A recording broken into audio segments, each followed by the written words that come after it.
sekolah, panti, posyandu, fakir miskin, anak yatim, kepentingan umum. Karena itu uang milik umat dikembalikan kepada umat. Bisa ngelak?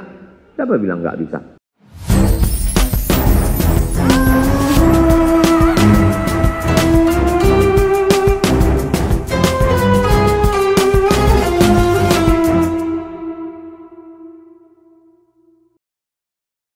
Yang pertama, iman yang fluktuatif, bisa naik, bisa turun. Bagaimana bisa kita pertahankan ini? Lingkungan kita ini ada 3. Pertama, lingkungan di rumah.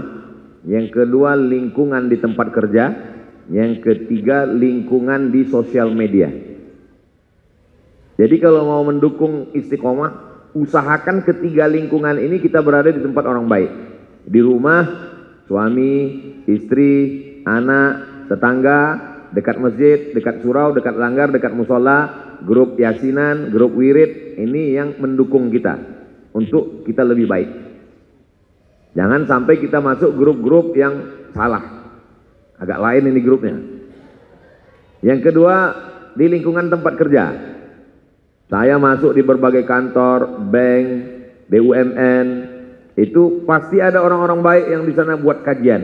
Orang yang dekat dengan kajian selalu buat kajian, grup 1 hari membaca sekian ayat, ada grup-grup yang isinya mengingatkan kita tentang amal soleh. Nah, jadi di lingkungan tempat kerja juga usahakan kita berada di tempat orang-orang baik. Yang ketiga, di sosial media. Coba perhatikan, coba kita buka handphone kita, berapa grup di dalam? Kira-kira berapa grup yang membawa kita ke surga, beberapa yang membawa kita ke neraka? Dari mulai grup alumni TK, SD, SMP, SMA. Kira-kira isi grup ini apa? Kira-kira kawan-kawan ini kan kawan ketawa semua ini. Kira-kira kalau kita mati mau nggak dia nolong kita? Kalau zaman kita susah, ingat, teman hakiki adalah teman saat kita dalam kesulitan, kesusahan. Kebanyakan kawan ini kawan-kawan ketawa semua ini. Friend kita yang di FB, yang ada di follower, viewer, itu siapa? Nah, maka ini kita perhatikan di ketiga pergaulan. Lingkungan, tempat kerja, dan sosial media. Lalu kemudian yang kedua adalah bagaimana cara kita supaya kita selalu menjadi orang yang bersyukur. Kita ini kalau dapat nikmat, itu sama seperti orang yang dikasih donat.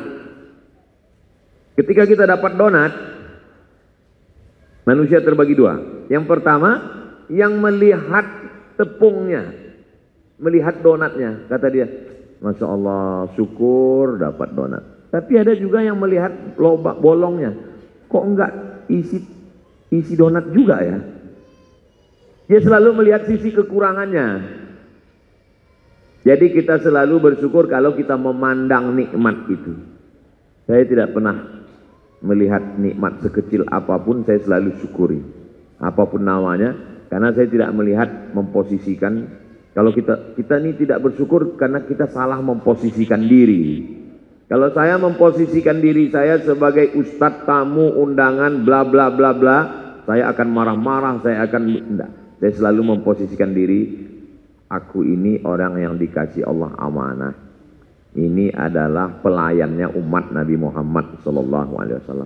Tolong jangan kita salah posisi. Jadi kalau tim, selalu saya sampaikan, tim-tim ini yang kita hadapi ini bukan penjahat, ini bukan pecandu narkoba.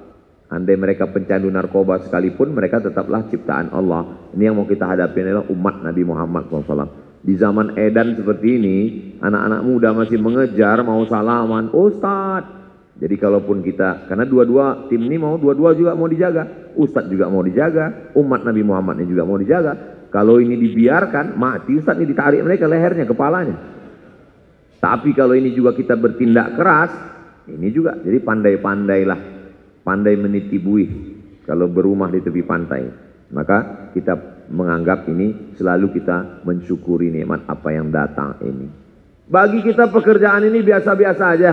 Berapa banyak orang menganggap pekerjaannya ini membosankan, menjemukan. Udah mau muntah dia ngelihat kantornya, ruangan ini. Padahal itu adalah tempat yang dirindu-rindukan orang pencari kerja.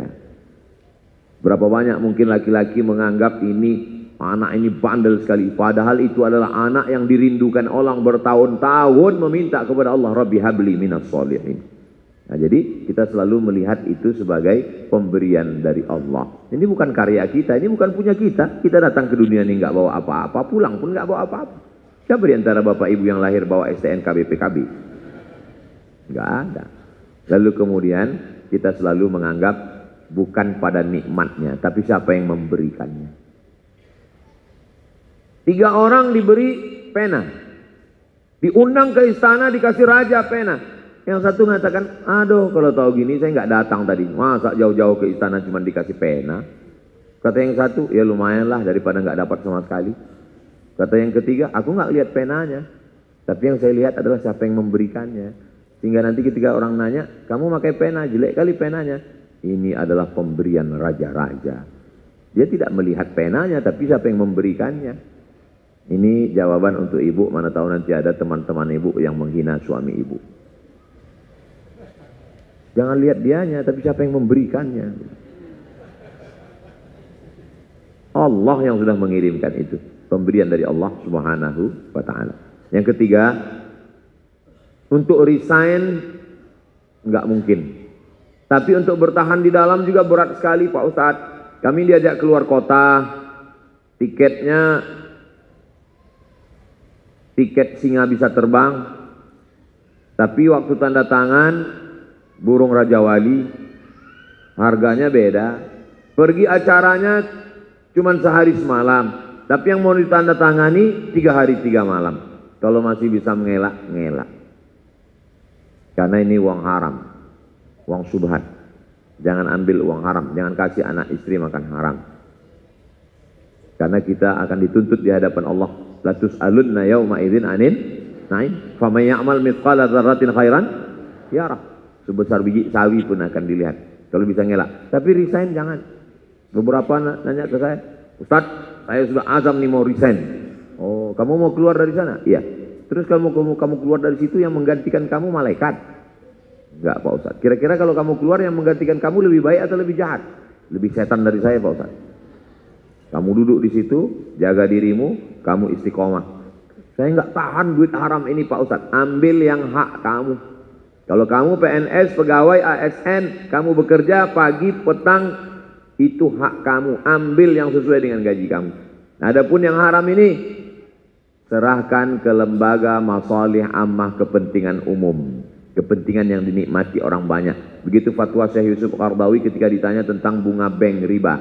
Syekh, bunga bank duit riba ini kami campakkan ke laut. Jangan, haram. Kali kami makan, haram juga. Terus bagaimana? Serahkan ke lembaga untuk masalih ammah, kepentingan umum, bukan person, bukan pribadi. Ke person orang nggak boleh, dimakan nggak boleh. Untuk kepentingan umum, jembatan, sekolah, panti, posyandu, fakir miskin, anak yatim, kepentingan umum. Karena itu uang milik umat dikembalikan kepada umat. Bisa ngelak? Siapa bilang nggak bisa?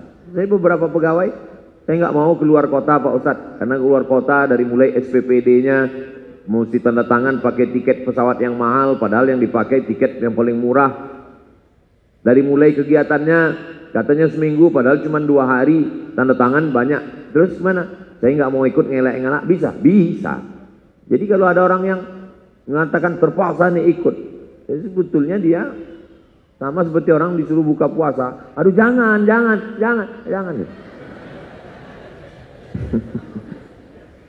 Itulah ujian takwa. Jadi saudara-saudara saya yang bertahan di tempat yang haram, tempat maksiat, tempat dosa, tapi dia istiqomah, itu lebih hebat pahalanya daripada Ustadz Abdul Somad.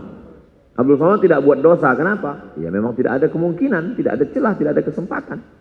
Tapi kalian yang berjihad, yang berbuat luar biasa, Allah berjanji, walladzina jahadu fina lanahdiyannahum subulana. Orang yang bermujahadah melawan hawa nafsu, maka kami akan tunjukkan jalan kami. Al-mu'min, seorang mu'min, alladzi yukhalitun nasa, berinteraksi dengan orang banyak, wa yasbir ala adzahum, dan dia sabar menahan dirinya. Khairun, lebih baik.